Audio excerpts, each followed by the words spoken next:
Imagine your father is the founder and CEO of a multi-billion-dollar corporation, and the whole world knows he's handing over the spot of CEO to you once he retires. Only for him to announce to the whole world again that he's no longer retiring. This is the plot of a TV show called Succession, and when I tell you this show is so intriguing, this old man just refuses to hand over his company to his children because apparently they are incompetent and don't do what he wants. This is just a classic case of narcissism. You know what? Let me not use that term because it's an actual mental disorder, but it's just a case of narcissism. Because explain why you try to pit your children against each other to win more deals for your company with the promise of making them CEO. Let's talk about the characters.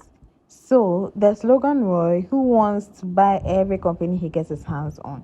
He's a money hungry man who wants to dominate the world and he thinks he can use money to do that. He's not that far off anyway. Don't get me wrong, it's absolutely necessary to make sure that your legacy that you work so hard to build goes into the right hands after you're gone. But the length to which this man will go is just ridiculous. He has 4 kids. Connor is technically the first son, but his mother isn't in the picture much. He isn't even part of those running for CEO because he's a little different. Neurodivergence is the most polite way I can put it. I don't know if it's money that makes him so out of touch with reality.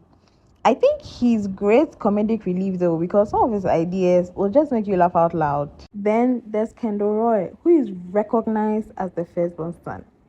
And he wants to be CEO so bad, but he's a former addict. My theory is that he sees it as a redemption or a way to prove himself as not a fucker, because who doesn't want their father's approval?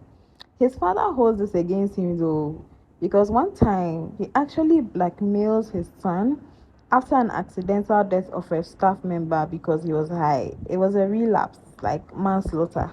Next is Shiv, which is short for Siobhan. She is a seemingly perfect child with a stable marriage and wonderful, faithful husband, but she has skeletons in but she has skeletons in her closet. She's a badass though, but isn't really called into the room unless there's a task that they think is feminine and then she handles it. For example, there was a sexual harassment scandal and she was sent to talk to the victim, talk.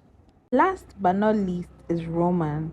Now he is a character. He has weird kinks and is almost as bad as Kendall, but just knows when to stop. I think.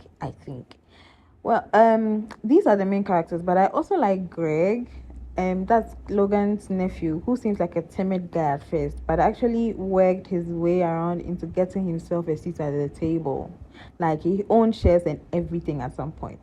Shiv's husband is also great, even though he has a lot to deal with.